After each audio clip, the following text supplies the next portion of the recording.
I won that competition. I got to play with the Tampa Bay Symphony at age 18. That's when I realized the value of pushing forward with what I wanted in my life. Not just what my parents did, not just what my grandmama did. I wanted something for myself.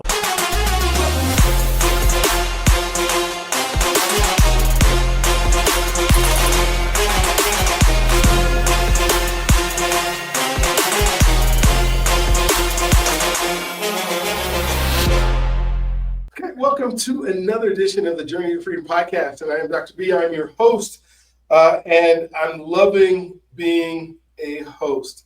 And as I continue to develop me and my skills, and the guests just seem to get better and better. Not that the ones who started out were not really good. I just think I wasn't better, and I didn't have the ability to ask some of the questions that pulled out some of the best in people. And so I'm excited. I got Alan C. Paul here today. We are going to have some fun talking. He told me sorry about that, I got a little bit of a cold. He told me in our green room before that he is an empty nester. And for those of you who said, well, I don't know that term really well, or I'm not familiar, it means your kids get out. That's what it means. And it means that they go try to find something new to do. And I've tried to be an empty nester a few times, and they come back. And then I send them back out again, and then they come back. A different one comes back, right? And so we are actually, I can say at this point, we are empty nesters. There's nobody for the last year now. And it doesn't seem like anybody's coming back. However, I do have a grandchild that shows up every day, Monday through Friday. She's 3 now, so we got about another year with her when she hits preschool. And then, man, we'll truly be like, what are we going to do every day, all day if we're not taking care of people? And so, but that's just the fun part of life, right? Because we have kids because we get to enjoy them. We don't have kids because they come out the womb and they know what to do and they don't need us, right? And the younger they are, the more that they need us, and then they act like they don't need us. And they become teenagers, and they tell you every day how much they don't need you, and then they get to be adults, and then they need you again. So it is a fun cycle, one that many of us, and we talk about a lot on this show, what we get to do as we're parents, and what do we get to do, and the joy of being a dad and a father. And I can't wait to talk to you about that a little bit. Journey to Freedom, again, we are just doing episodes. We are interviewing Black men and finding out what is it that makes the folks that we have on successful. And then that term successful can be interpreted so many different ways, right? It could be in happiness. Sometimes we think of success as the monetary amount of money that we have in our accounts determine how successful somebody is. But I know a lot of wealthy people that aren't very happy. And they would tell you, well, yeah, I'm successful in my business, but I don't know if I'm successful in life because maybe I have a terrible relationship. I've had 5 or 6 different spouses over time. I don't know if that's successful, or my kids hate me and they won't talk to me. Well, I don't know if that's successful either. And so we are finding people who are doing the things that they need to do in order to become what God put them on this earth to do. And if you're willing to serve, you're willing to serve others, you're going to do well at being successful. And so, Alan, thank you for being on the show today. Thank you for taking your time to be here. As we're interviewing, I'm so excited to have this conversation with you. And I'm going to have you start out with your story. And, sometimes you'll come to these podcasts and people just give you their bio, right? This is what I do. But our story gets to tell about who the person is and who they are and the character of who they are. When we think of, I just got back from Alabama and we're in Black History Month right now, right? So we're thinking about, Dr. Martin Luther King, and I was at the 16th Baptist Church, and he always kept talking about the content of the character. Yeah. More than, as being said, that's what he couldn't wait for, is seeing the content of the character. So thank you for sharing your story. Thank you for, again, being on the podcast first today. Well, Dr. B, I got to tell you, this is an honor. It absolutely is a pleasure to share with other people who, again, like you just said, who care about what the story is, not just what we do, but who we are. And if I have to tell people who I am, I'm definitely going to do more than just 4 words, but I always start with 4 words, right? So just in case they forget all this other stuff and they just forget, okay, what was that guy? There's only 4 words. If it's on my tombstone, then I'm going to feel comfortable with them remembering only 4 words. And those 4 words are this: husband, father, creative, forgiven. Ooh. Because if you know those four things about me, then you pretty much got the entire story. Now, here's what's in between the dash. I'm not trying to get morbid, but whether my last dash or whether my last year is, here's what's between the dash. The husband part, husband of one amazing woman, Leah Paul, who somehow condescended to marrying me 28 years ago. Don't know what got into her, but I'm glad she lost her mind and decided to get connected with me. So Leah and I have been married 28 years. Father of three kids, all of them amazing. Two of them married now, so now that went from three to five. Marcus, Christopher, and Naomi. Creative, that's basically my entire life. I started piano back at the age of 3, according to my mother. I don't remember it, but she says I started playing piano at the age of 3. She was a music teacher over in University of Pennsylvania. Well, my dad was at University of Pennsylvania going to dental school. My mom was a music teacher, and that's where they had me. So I was born actually in Philadelphia, Pennsylvania, really outside in the suburbs. And my mom says I started playing piano over there, just trying to reach the keys when she was playing and teaching music. And ever since then, I've been a creative. I've been a musician. I've been playing in church my whole life. I've been doing all the things, right? But that's the creative side. I'll get into that. And then the forgiving, of course, means that I've made a lot of mistakes. And I realize the only reason that I am still here is by the grace of God, and that He gave me chance after chance after chance after chance. Forget second chances. I've blown all those. So I'm on whatever chance it is that God has got me on. He's still forgiving me. He's still giving me a grace and a space to share what I share. So, now, okay, with all that said, I have to start the story honestly with where the story kind of takes the turn. So I'm going to give you kind of like the preview, right? There was a moment in my life where I handed my then boss, senior pastor, my resignation letter as he was handing me my promotion. What? So, yeah, so now I have to explain how I got there, right? How in the world do I get to a place where I'm basically telling somebody, yeah, I know you're about to promote me, but let me just tell you that that's my last day here, right? So I mentioned at the beginning that I started as a musician, right? Piano. So that took us from Philadelphia, age of 4. I didn't really remember anything of that. Get down to Pensacola, Florida, where I grew up. My parents are all in the South. You mentioned before in the open that you were in Alabama. My mom grew up Georgia, Columbus, Georgia. My dad's Defuniak Springs, Ponce de Leon. We're talking about the Panhandle. We're talking about one stoplight, one school, maybe one, policeman, right? So that's my area growing up. Is Northwest Florida. I call it East Alabama. Really, it's just it's the South, right? So I grew up there. Of course, it's in the 70s and the 80s and the 90s. So it's not the segregation that my parents grew up with, but it's the South, right? I'm just as comfortable with Black Power fists as I am with Confederate flags, just because that's what I saw. I'm comfortable with it. I just those are the rednecks over there. They leave us alone. We talk. My dad treats them in his dental practice. We're good, right? So I didn't have any of those effects of the racism and all that kind of stuff that my parents had, but I knew about it. So I was growing up in this kind of cocoon of the New South, right? And the reason I mention that is because my parents and my grandparents all have a very deep rooted sense of who they are. You mentioned the story. My grandmother was a 50-year soror of the AKAs, right? Alpha Kappa, Alpha Kappa, and was one of the first black Tuskegee, not Tuskegee, the Muskegee County. She was one of the first social workers to be able to be the manager over that, and put me through school with her retirement. And when she passed away, my college education, my sister, my brother, like about 5 people went to school on her retirement and her savings. So this is what I was brought up in. I was brought up in, you go work hard, you build something based on who you are, right?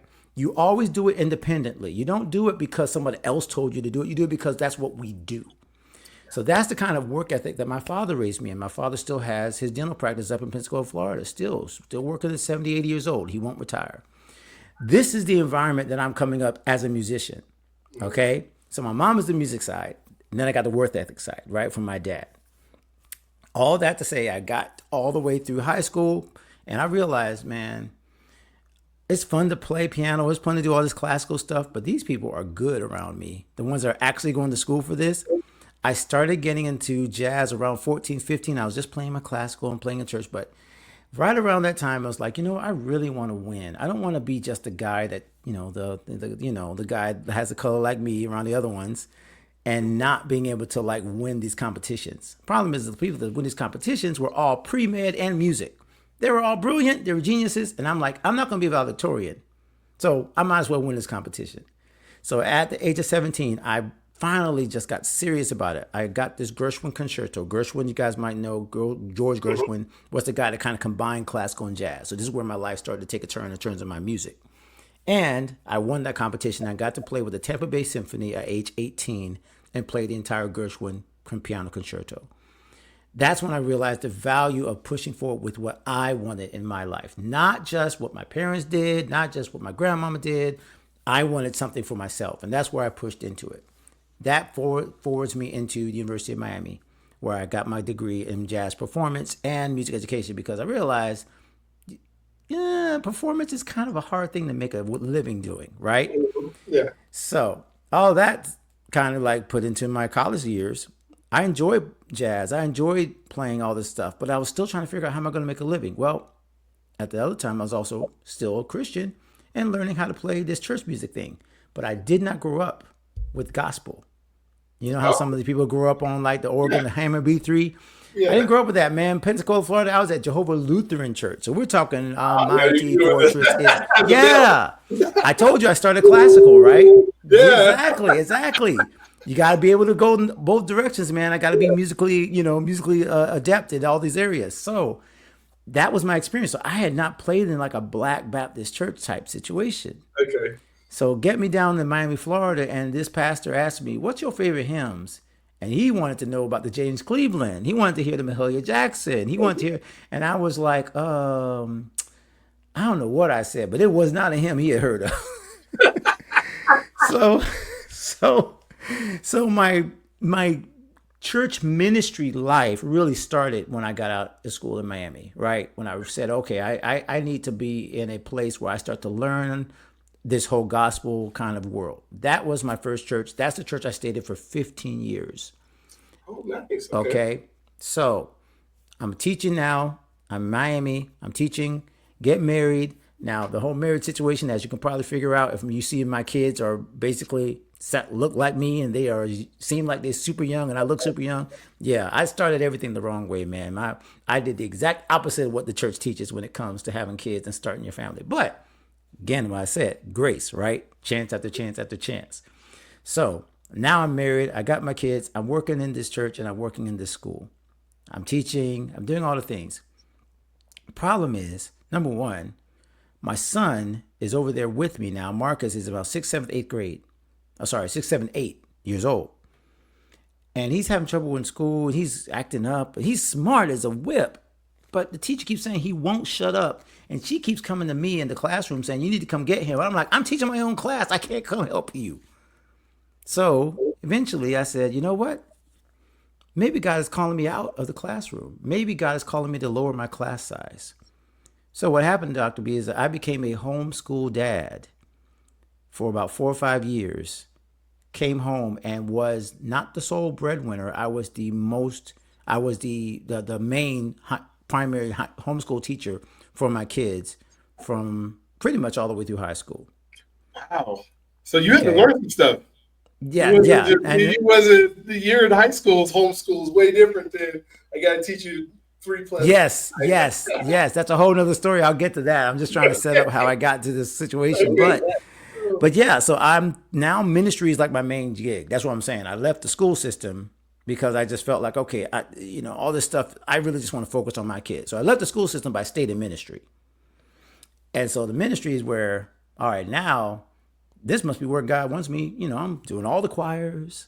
I'm doing all the stuff. Those who are not familiar with the church, yeah, the minister of music is the minister of everything, right? Minister of parking, minister of sound, minister of ushers, minister of whatever the pastor says, armor bearer, all those things. I was doing all the things.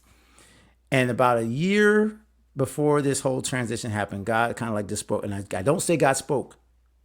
Okay, I usually don't try to do that because people be blaming God on all kinds of things. There we go. Right. But up to this point, I as clear as I've ever heard him, let's put it that way. He said, you need to start getting ready to go. And I said, no. And he's like, okay, well, fine. But it's going to get real difficult for you while you're fighting me. So sure enough, more issues in church, and y'all know about church drama. Yep, all of it happened. Pastor's wife this, pastor's wife that. He didn't play this, he didn't show up there, fight in the parking lot, all of that. So finally, he's like, I tried to tell you. I said, no, I don't feel like I'm supposed to do this. He said, so he gave me a date, June 30th. Maybe that'll help. So on the week before June 30th, I said, okay, this is it. So that is the date that I said to my then executive pastor, hey, I'm sorry. I got to go. I got to be obedient. I don't know. I have no job. I've already left the school system. Mm-hmm. Yeah. Now My kids, right. Ministry, yeah. But here's where people ask, okay, well, why would you do that parachute kind of jump, not really know where you're going to land? I wasn't confident. I was convicted. There's a difference. Mm-hmm. Okay. Convicted don't matter whether you guilty or whatever. You convicted, period. Like, it's a sentence. I was convicted even though I wasn't confident. So I just knew this had to happen. My friend, 3 days after I handed that resignation in, I got a call from my next church, which said, hey, we're looking for somebody. Remember, I had no job. Mm-hmm. Looking for somebody just to do part-time, but hey, can you come in? And I was like, oh, yeah, y'all are a multicultural church. I've been raised in the South where I've been used to every kind of cultural thing. So I can switch. I can switch code. I can do all that. I could do the Hillsong and the rock and the pop and all that. I can do all of that. Okay. So I went in and did that. That's the church that I currently play at now. But here's the big thing. Now I got part-time job, but I got full-time bills. Yes, you do. What am I going to do for the rest of my income? Oh, well, I did get a jazz degree. I did used to play this music before I got churchy. Mm-hmm. Let me figure out if I can still go. So I'm in there playing in a blues club in Miami, South Miami, for $50 and some fish dip, trying to figure out how to get back into the music industry that I had left for the teaching and for the ministry. That's where I'm at now. 15 years later, full-time musician, podcaster, playing secular music. I haven't gone to hell yet. Jesus has not struck me down for playing some Luther Vandross songs, right? So that is where I'm at now. God really used that moment to shift and change all these things about me. I was still about faith. I'm still about family because that's what guided me through those first crazy 15 years was faith comes first. I ain't leaving that. My family comes first. So if my job gets in front of that, nope, sorry, we leaving. We're going to go homeschool. We're going to do whatever we got to do. We will change our environment to fit what will help my family and my faith. The environment has to shift, right? So 3 times in my life, I've shifted the environment because the faith and the family came first. But the career all eventually filled in the gaps. So as long as I kept on doing crazy stuff like leaving my jobs, right? And trying out new things and going back to what I was built to do, which is still teach, play, perform, write, create. It all worked out. But I'm telling you, I did not have the end of the story at the beginning. All the walk I just told you about was a bare knuckle, Lord, I have no idea what I'm doing here, but I'm going to trust you. So I guess that's my story. Oh my gosh. I love it because you're following, not only you following your passions, you're following the things that you love, you're following your God who says, this is where I want you to be in purpose. This is what I have for you. I'm going to use you in this way. And sometimes we don't know. We really don't know. Like, when I think of Journey to Freedom and this podcast that I'm doing, I went to an event. It was the guy named David Horsager has this event on trust. And he's telling this is how you lead with trust. And, there's some biblical things, a lot of research, and says if the trust is the number one thing that we don't have, that if we could lead with trust, your rest of your life will be good because you don't work with somebody you don't trust. True. And I'm here at the seminar, and it's some really good info. I mean, he's breaking it down. I mean, like into the microcosms of what trust means, the word T and half a T and all that kind of stuff. And I'm sitting in the room, and there's 400 people in the room. And I'm looking around because one of our themes that we have on this, that ends up being on the shows, we try to find people that look like us doing the same thing we're doing so that we know that we can do it, at least close to what we're doing. I said, oh, that's not me. I don't need to see anybody. And yet I'm in this room counting, right? There's 1, there's 2, there's 3, there's 4, like proving to myself that, Yeah, I'm like the rest of us. So there's 30 black men in the room that I know that I can see. And I'm going out of 400. And as black men, do we trust? We don't trust ourselves. We don't trust our wives. We don't trust our families. We don't trust the white folks. We don't trust anybody because we have a lot of us have just not figured out how to just trust. We I hear this a lot when people talk and they'll say, um, you know, I'm not going to trust you till you prove to me that I can trust you. And then the other Mm. side of it says, I'll trust you a little bit, but I ain't gonna trust you with a lot of. I'm not gonna tell you stuff. But I'll just trust you. You can hang out, come over. So I get back home and I say, God, I want to bring this to people of color. I want to, this trust thing is something that is so good. My community is not getting it. At least they're not getting it from this source.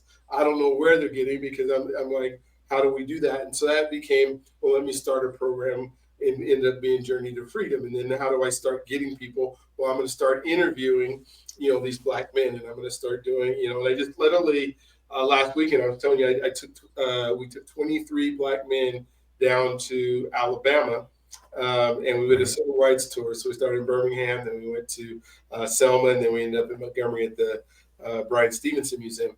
And so it's all part of that trusting. And I'm like, God, I don't know. I don't even know if I want to work with black men. That's something that's, but like you said, you hear it's not like he spoke to me audibly and, the sea parted. It was like, trust me, and you need to go down this road and you're going to be all right. And so far, the last year we did, I said, I'm going to do 100 black men. We did 105. We already got 25 Nice. that I've done this year. And it just continues to grow. And it's just by like you did, where you follow what God has for you, and then you just sit back and watch and let. I don't know. I mean, you got to be a participant, but you let Him lead. I guess is what I'm saying. Part of that is your identity, and so that becomes hard sometimes. Is the identity that you hold for yourself, and maybe you can walk us through some of those identities because I can imagine when you leave and you decide to become homeschool dad that has an effect on the identity that you were probably holding for yourself, right? Because that's not the norm, right? That's not what we hear all the time. So, kind of talk about your progression of identity and maybe even who you are now. Oh, I love this because yes, that is, as I mentioned at the very beginning, like you mentioned about being the whole empty nester thing, the father, provider, whatever you want to call our role in the home Mhm. is has I want to blame it on the external, but it's really not. It's really internal. I started with my father, right? Mhm. Seeing who my dad was. My dad was absolutely the most, still probably I would still say the most educated man I've ever known. I mean, going to Ivy League, Ivy League dental school and medical school in the '70s, Woo. like, Yeah. like that's I know my stock. I know my Aunt Arlene on my mom's side. We got Black history professors and people like that and physicists all in our family tree. So knowing that education and knowledge and being that kind of person that's like a bulwark in your family, that was already ingrained in me as identity. So when I had to then say, okay, who am I outside of just what I provide mentally? Who am I outside of being the force, the man that knows all the answers, right? Now, homeschooling is not about knowing all the answers. Homeschooling is about coming home and being present. And I say a lot of times when people say, oh, well, homeschool dad, that's kind of weird because, you're around all these ladies all the time. Now, of course, we're 20 years later now. Like, it's definitely advanced. But back then, I was the creepy dad. Of I course. was, I was, what is he doing here? Because even in those circles, it was unfortunate. And by the way, I want to quickly do a shout out to all of our black homeschoolers because my aunt, my cousin Belinda, has actually wrote a curriculum for black homeschoolers on culture and history. I think it's called Our Story, His Story, HIS in big letters. Hmm. So I had a lot of resources that a lot of people didn't have. But yeah, you're right. My identity had to shift from provider, from musician only, right? Teacher, provide, all those things were all about what I do. But it's who my kids saw me. My kids really saw me grow up in front of them. They saw me evolve. They saw me have to shift. They saw me get confused. They saw me get frustrated with who I was because I couldn't rely on all the things that made me special or unique or whatever back in those other areas where I was teaching and that kids just look up to you because you're a teacher, right? Or in ministry where they look up to you because, oh, well, you're playing the piano and you're the choir director. Well, at home, I'm just home. I'm just dad. And I don't want to do this homework, dad. And you don't have to listen to me. I don't want to listen to you. And I don't, you know what I mean? It's just where I had to really center more on who am I as a person? What kind of person do I want my son to be? And forget what he does. What's his character going to be like? How can I show him that doing this work has nothing to do with him learning, but more of him being faithful, being willing to do the hard thing? It's those are questions I had to answer for myself first, right? Now in this second season, I guess you could say, now that the kids are out the house, it's shifted again. I am always going to be a dad, but dad is not my primary focus anymore. So my identity can't be based on just what do I do for them. Now it has to be what I do for me and my wife, right? How are we building our relationship? What is it about me that makes her want to hang out with me when I'm just being annoying and looking for things to do when she doesn't want to have anything to do with all this online stuff? She just wants me to sit and relax and put the phone down and watch the movie. And so All the that time, right? look, quality time, that's her love language, man. So that part of my identity has shifted as well. I'm blessed to be in a men's ministry in my church that absolutely focuses on this part. Thank God, because I know some men don't have this. But I have the guys that got in my face. I have the guys that took me off the grid and said, who are you really? And if it's not someone you like, guess whose fault it is? You. So I've had that kind of like come to Jesus moment with myself where I did almost lose my marriage. I did almost lose myself because I thought the things I was doing was enough, right? Yeah. But the things I'm doing don't make me who I am. They try to mask who I am because I'm doing so much. And so my identity has had to shift from what I do to who I am when the lights are off, when no one's looking. Am I still comfortable being me? One thing I'll tell you, Dr. B, and I hope it's not coming to a therapy session because I will go one. Um, one thing I've done recently is I've learned that for me to say I am happy, and men aren't taught this, I need to remind myself that I don't know what happy is until I name it. Hmm. And so just yesterday, I'm walking down the street. I told you it's like beautiful out here. It's 70 in Miami. We get to enjoy this. And I'm walking, and I realize that I got, I get to go a little walk in between my take a break from work at the office, and I walk outside, do a 5 minute walk, and I just looked up at this clouds, and I said, you know what? I'm happy. I'm naming this. This is happy, because if I keep looking for the thing to happen to make me happy as a man, well, I'm going to be chasing it for forever, and then I'm going to die and never realize I already had it. So that's been my struggle of identity, is realizing that I can be who I am without relying on what I do, even if those things are amazing and those things are blessed. That's where I'm getting my identity now, and just knowing that I am blessed no matter what's going on around me. So I hope that answers the question. Oh, it does. And so helpful. And I love where you're talking about, naming being happy, and not being, one of the things that I try to do in my coaching and stuff is help people become the person they need to be in order to do the thing that they were put on this earth to do. But we spend so much time doing that we never become, Yeah. God calls us human beings, right? Not human doings, human havings, and so just the way that you're articulating the fact that, hey, my identity isn't in what I do is so huge. And I think we miss that so much because we keep trying to do things that will make others whether love us or and we don't find that in ourselves because we're spending so much time doing, because I don't know if you can get the enjoyment unless you get to start doing stuff in purpose.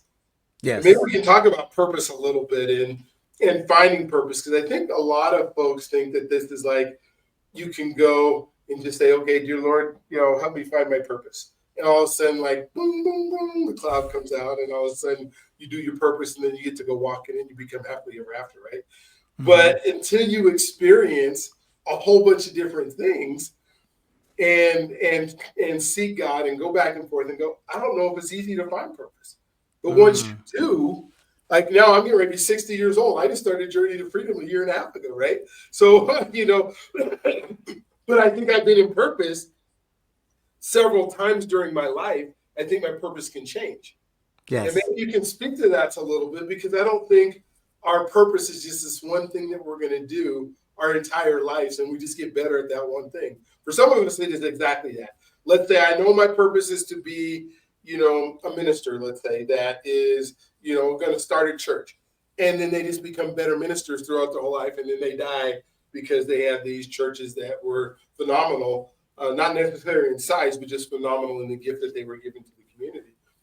And that was their purpose for their whole life. But for some of us, I think it might be different. What's your thought on purpose? Well, I love this question because it goes, well, I'll tell you what's fresh in my mind is the interview I literally just did. My last podcast that came out was with a young lady living in Colombia now. Her name is Melissa. And she talked about this because her purpose, her ministry, her mission had been shifted drastically when she moved from, from Miami to Colombia. The way she said it was like, I've never heard it this well articulated. So she was talking about mission and assignment. So slightly different words, but still talking about purpose, right? The mission that you're on, the assignment that you're on. And she said, what freed her was stop thinking about purpose or mission as one thing.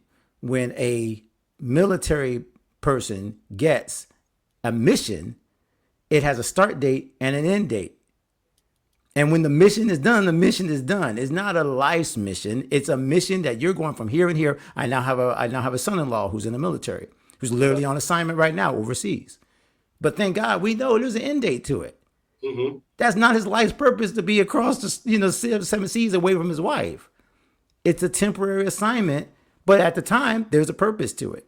The side I was going to say is what you said, honestly, when you said that you kind of, instead of finding your purpose, you were in it for seasons, right? And what popped into my head, even as you said that, is purpose is not found. Purpose is experienced. Purpose is what you find on the way of doing, not by looking for it and then doing, right? Like it would be like saying that I'm not going to drive. Like that. Like I'm just picturing this in my head. I'm like, this isn't making sense. If it makes no sense, please shut it off right now, y'all, so I don't confuse you. I feel like I feel like purpose is where we are trying to find that that destination at the end, but we ignore all the signs in between on the highway as if they are not part of the purpose. Every single sign is part of the purpose. Every single turn is part of the purpose. It's not just the end goal. It's all the things in between. And so what I feel like in my life, I can say honestly, you could say I found my purpose in ministry, right? Yes. However, to say that I could not have fulfilled my purpose had I not been in playing music in a church, to me, that's where I think we lock God into a box that he doesn't want to be in. I can still fulfill my purpose if I was a janitor. I would still be able to fulfill my purpose if I was a dentist like my father. I would still be able to fulfill my purpose because at the end of the day, it's to glorify God and to make good things. Period. All right? That's all of our purpose because he wrote it for Adam. Fill the earth, subdue it, be fruitful and multiply. Purpose. Boom.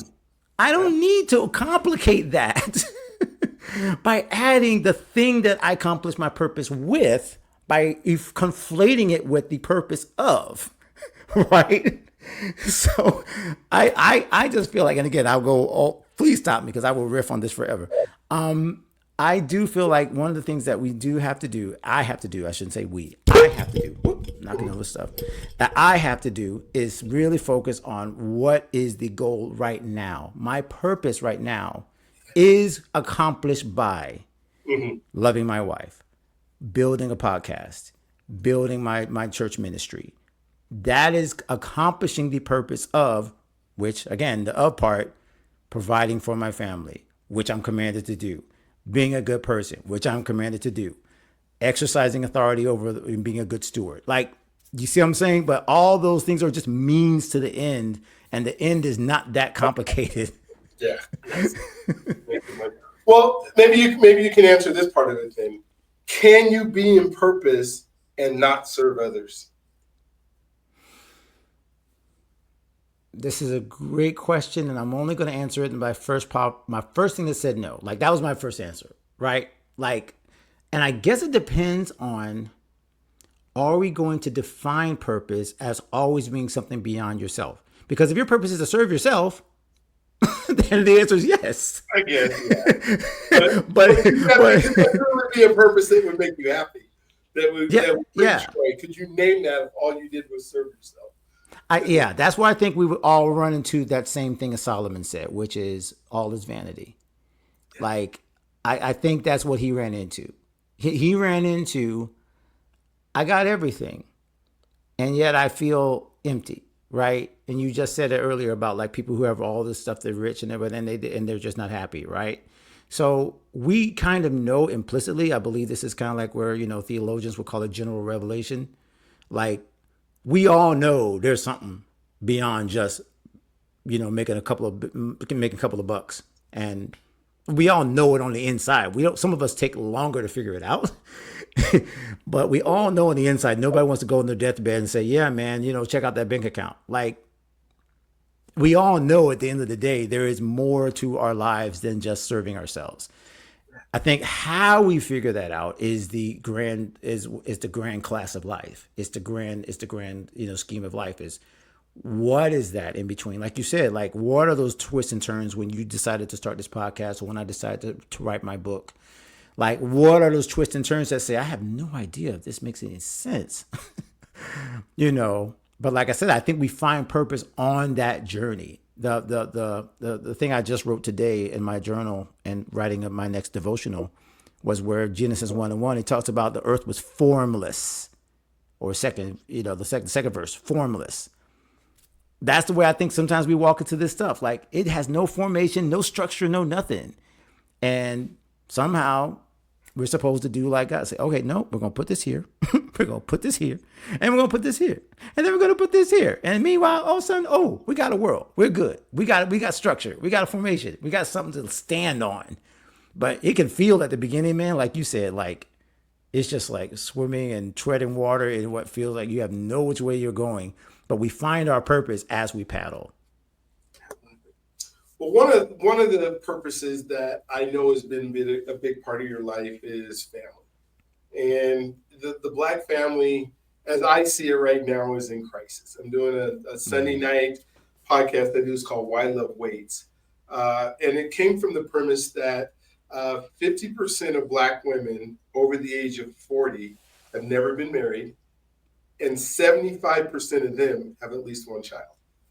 And Wow. so that statistics from the 60s and 70s is up from 18 or 19% all the way to and how important the family unit is, and how what God commanded us to do, and that we need each other. But when I talk to Black men, one of the things is being a dad, and one part of it is we know children need a dad. We know children. And statistic after statistic shows that children that have fathers do better in life. There's all kind of things. Not the ones that don't can't, and not that Right. those that have been raised by single moms haven't been successful. But overall, the ones that have dad as part of their life tend to do better throughout their life with less things. But what we don't talk a lot about is what it means to be a dad. And we know that you need to be a dad, but how does it change who we are? Whether it's our identity, the way that being that protector, being that provider, when we can't do it and we have kids, what goes through us and our ability to. So maybe you can just talk a little bit about what it means to you to be that dad. Wow. It I'll just again, it's easier to go off the top of the head than Mhm. to try to get so deep into it because it means everything. But at the Yeah. same time, right now, what it means, right? The very first thing that pops into my head is it means that I have the greatest privilege, short of again marrying my wife because that's how I got them, right? Hmm. Short of marrying my wife is the greatest privilege any human being could ever have. It is the one thing that I could say, no matter how many mistakes I've made, that God must have seen something in me that was worthy. There's no way that he lets me be a dad and not see something in me. Yeah. You No. see what I mean? And I'm being very careful about this because, again, like I feel like, I got somebody, oh, well, like, no, I don't know how they see it. I see it as there's a worthiness that is equated to being a father. Now, whether we walk in that worthiness is a whole nother story. Whether we show ourselves to be faithful when we have this goal and this dream of being a dad, and we actually follow through with it, and we actually nurture these children and raise them, is a whole other thing. But that's the first thing that pops into my mind. It is a privilege. When I think of my daughter right now, 25 years old up there right now, as I mentioned, Hmm. married now with her husband who's in the service, and seeing what she had to walk through. And girl, daddy's little girl is always daddy's little girl. And I got two more. I got my two boys. So knowing what she had to walk through and seeing that as a father, I can't answer all the questions a young lady has to go through. Yep. I could not tell her how to handle being a teenage girl, dealing with all the hormones and all that stuff. I said, you go talk to your mom or whatever, right? But I still had to be that person that she could say, hey, when I eventually find a man, I want him to look like him or act like you, right? That part, I don't think any of us are born with that fathering gene, even if we had amazing fathers, which I had. We all learn as we go. We all realize that at some point, like I said, and this is the one that I hang my hat on, my kids watched me become a man. My kids watch me learn how to have character, how to not lie to myself or to them, how to have the same standards I asked them to have, I had to have for myself. So being a dad is a self discovery. Being a dad is saying, if this is the person that I'm going to be, then I can't ask my kids to be someone that I'm not. And then being able to walk it out when I watch them become their own individual people. My son right now gets to work with me every day at the same church that I work at. I mean, how privileged am I? I get to see him every day now with his wife. He works in HR. I'm working in the music ministry. He's literally doing the same position that my wife used to do in our old church. So I've got a legacy standing next to me every single day that I'm at the workplace.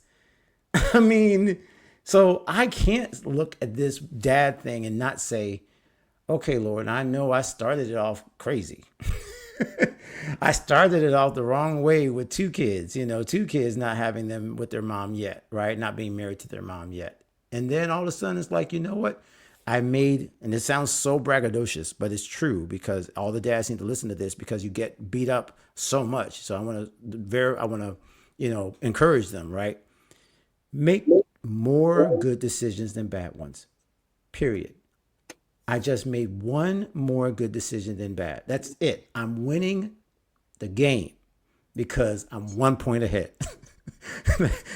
is that, that's all I can say when it comes to being a father because I have made so many misses, so many clanks, so many bricks, but I've made one more shot than I've missed. And that's why my What is this? I got a couple questions on this because I think you're going to answer them perfectly. So far, every answer you've had has just been amazing. The If you were transferred, because hindsight is 2020 right now, both you and I have a hindsight of our kids are mm-hmm. grown. We've at least seen the process of being a dad through the formative years of their lives. Not that they're not formative now, but the more formative when they needed us to survive. Yeah. If you were to get transported into a room full of, we'll just say black men, for instance, that are struggling with being a dad because of whether it's a court system that's making it hard for them to be dads, it's a partner that is making it hard that doesn't want them around, which is the distance, whatever it is that has been transported into their life, but they think they want to fight for their kids. Knowing what you know now, what would you tell that group of men about how important it is to fight to be that dad? Whew, okay, you just really want to hurt me now. Okay. Because this is an area that I probably still need to keep working through. Okay. But I can only say number one, it's worth it. And I'll tell you why it's worth it. Because that oldest child that I was mentioning, it's Christopher, my 33-year-old, was born when I was 17. Okay. And when you want to talk about a fight, Oh yeah. Oh my gosh. Every part of it. Yeah. from him growing up with his mother to us coming down to Miami, where my father basically said, "You need to get an education, or else you can't even take care of this kid. So you're not staying here and going to Pensacola Junior College. You're going to go to the university." Because I thought my job was to stay there and work fries to take care of my son. And my dad said, "No, you're going to go get this college education." So my Mhm. father had to get to my face and say, "You can't even start this process of fighting unless you have something to fight with." Right? And so that was the hardest part, was Yeah. realizing yeah. So now I have, like I said, I it's a little bit PTSD, but yeah, every court case, every restraining order, every pass off the kid from from the middle of from Ocala, go driving halfway. I did it. I did it. I did it. And it's crazy that I'm saying it now on this podcast, and I probably said it maybe 5 times in the last 20 years that I've told people that this was my battle of fighting for my oldest son. My oldest son now is on his own, enjoying life, made his own decisions with his mother, made his own decisions, not based on me trying to punch or kick or scream or fight her, right? Made his own decisions on how that relationship was going to work out. So that's my only word, man. I can't go any deeper because I'm like you can see like I'm getting emotional. It's worth it. It's worth it. It's worth it. It will not be easy. It will look strange. It will look like you're crazy. And no, the system is still not in your favor, no matter what the laws say. But it is worth it. Just get some advocacy on your side. Yes, I'll say it. Get yourself a bulldog Jewish lawyer, because that's what we did. Okay, just gonna be straight up, right? We got a guy that was not taking no for an answer. But then after I got the advocacy on the legal side, I had people who were like, "Yes, we're gonna surround you. We're gonna, yeah, you're doing the right thing." When my son got out of pocket, they didn't like say you need to send him back. You know what I mean? You know how some people be like, "Oh, why are you even doing this?" Like why you do like, because he's my son. Yeah. Oh my gosh. And it's not his fault, the drama. He didn't ask for this drama. I did. So that's where I come from it, man. And I appreciate you giving me the opportunity to even go there, because like I said, this is literally, I can think of on one hand, the amount of times I got to share that part of our fatherhood journey. Thank you for sharing, being vulnerable, because it is so important. It's so important that the people who are watching this get to hear that and get to see that. And then for the ones who are saying, "I'm not sure," we have somebody saying, "It's worth it. It's worth it. It's worth it," which is so cool. Second question is, you said you've been married for 28 years, right? Yep. And so you, some of your kids, well, all of your kids got to see, that relationship. Even your son is 30 years old, 32 years old, got to see that relationship. But I guess the question is, what gift do you think you gave them by allowing them to see you love their mom? God, you have some great questions.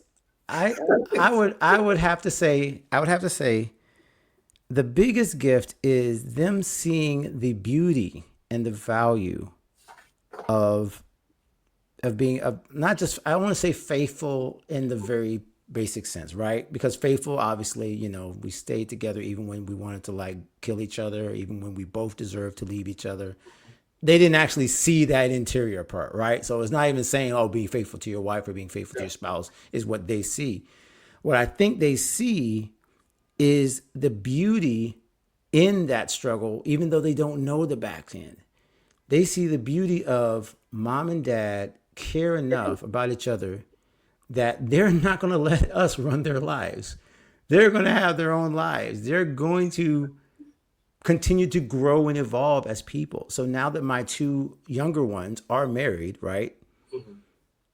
I can see that they learned that lesson because I see how they treat their spouses. I see how much they valued marriage because it's not, I know you're looking at the same stats I'm looking at. Marriage is not cool. All right. Marriage is no longer like the thing that people aspire to. People are assuming that there's no good men, there's no good this, there's no good that, or they're looking for the perfect this and the perfect that, and everyone's got these crazy standards, right? Meanwhile, like I said, my wife and I, literally coming out of college, she only had 2 years of college. I didn't have a job yet, but this baby's on the way, so we're gonna do this shotgun, and we're gonna make sure we make this work. Yeah. Like that is no longer the case, and so that fact that my parents, my kids got to see their parents say, yeah, like again, marriage in itself is a beautiful thing. And then because it's a beautiful thing and they're going to work at it, I guess this is you know what it's like? It would be like watching somebody, I don't want to say like a dish or something, like a cook. I'm trying to think of something a little more valuable, like forming a diamond or a watch. You watch somebody toil over the actual watch. You watch somebody like laser cut the diamond for hours and hours and hours and hours and hours and hours. And eventually you're like, that joker must be pretty expensive. You know what I mean? Like if you watch somebody build something, at the end of the day, you're like, that's valuable. And that's what I think the gift was. My kids got to see how valuable it was. Because, like I said, 30, 20, whatever many years you do it, that your kids get to see it before they decide to enter into it, right? That's what they're going to decide based on how valuable was it to you. And I'm not saying that if you got divorced that your kids can't have, a wonderful marriage.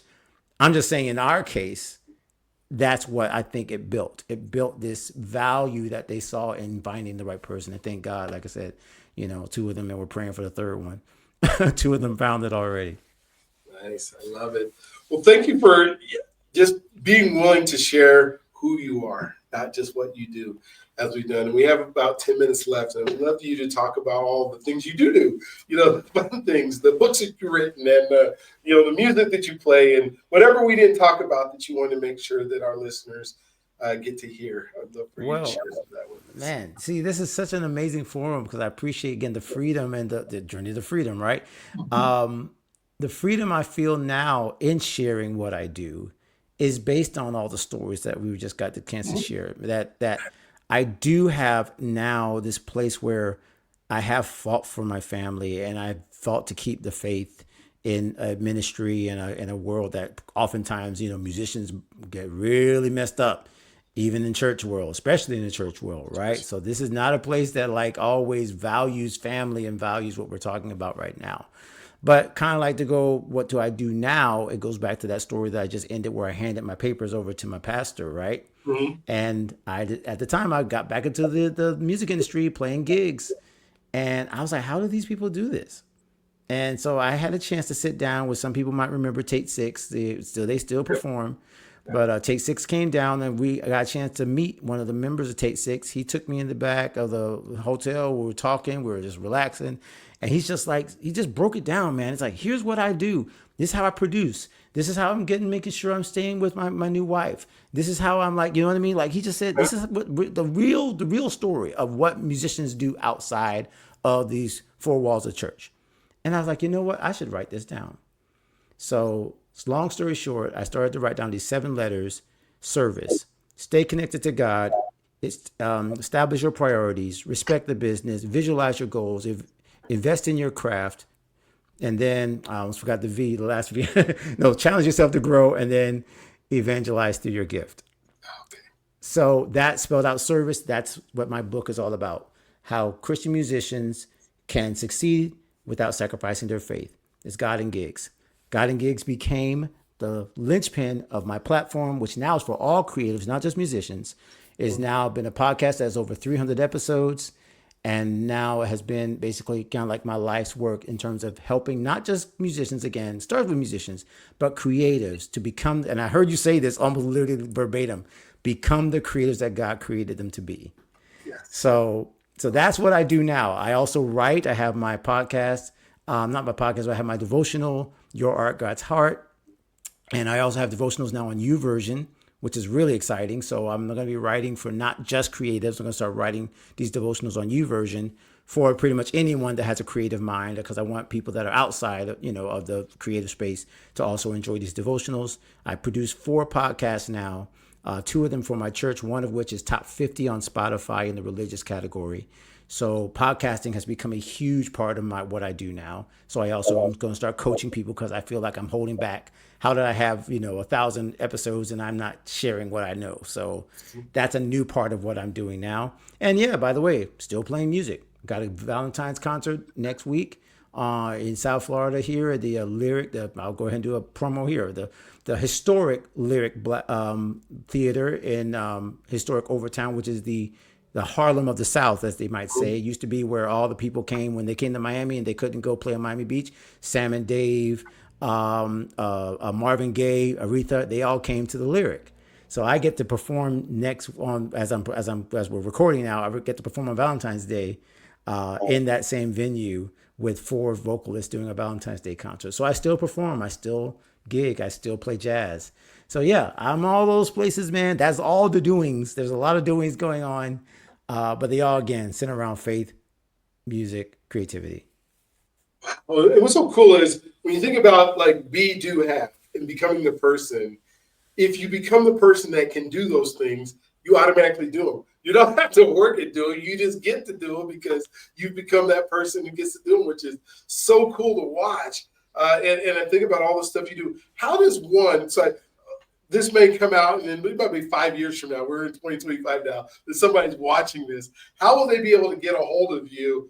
Because they won't be the Valentine's concert you're probably doing next week. They might be September of Yeah, 2028. exactly. How do they get in to find out all the things you're doing? I would say the easiest way, and I'm trying to make this a one-stop shop because as you can see, I'm all over the place, but I'm going to pretty much try to keep the hub as allencpaul.com, because that way they can find God in gigs if they're interested in creativity and faith and how to make it as a Christian entrepreneur, musician, artist, or they can find my books that again are going to be more toward other creative spaces, other Christian creative spaces, just whatever. Yeah, that's going to be where the hub is, allencpaul.com. You can find that as well on all the socials, Instagram and LinkedIn. I'm there. I'm very active on LinkedIn now. And yeah, that is where people can find me because, I love this platform because it is really what I'm trying to do with my platforms as well, is put like a big tent where all the people who are doing amazing things, like the people that you're profiling, they feel like they're at home, like they don't have to pick one or the other. Like they're a father, they're a dad, they're an entrepreneur, they're a businessman, they're a leader in their community, right? And so I'm just glad I have a space like yours. So if you haven't already subscribed to this podcast, please do so right now, because this guy has an amazing platform, an amazing podcast. So I appreciate that as being a place where I was able to share today. Thank you. And Alan, like I said, it's been a pleasure. I can't wait to see what you're doing. Get more involved in your life and the things that you're doing, because if there's success leaves clues, you guys have seen the clues that are there. You have seen the things that you can do to be better. And if we're all striving to be better, I always say that, God wants to love you if you allow him to. And you can Mm-hmm. become the person you need to be if you're beginning to work at it. And so again, thank you for being part of the podcast. Again, like he said, subscribe, get notification. There are some interviews on here that I promise you will resonate with. I promise you that we'll be able to change your life. This is one of those. And then we'll look forward to seeing you next one. You guys have an amazing, incredible day.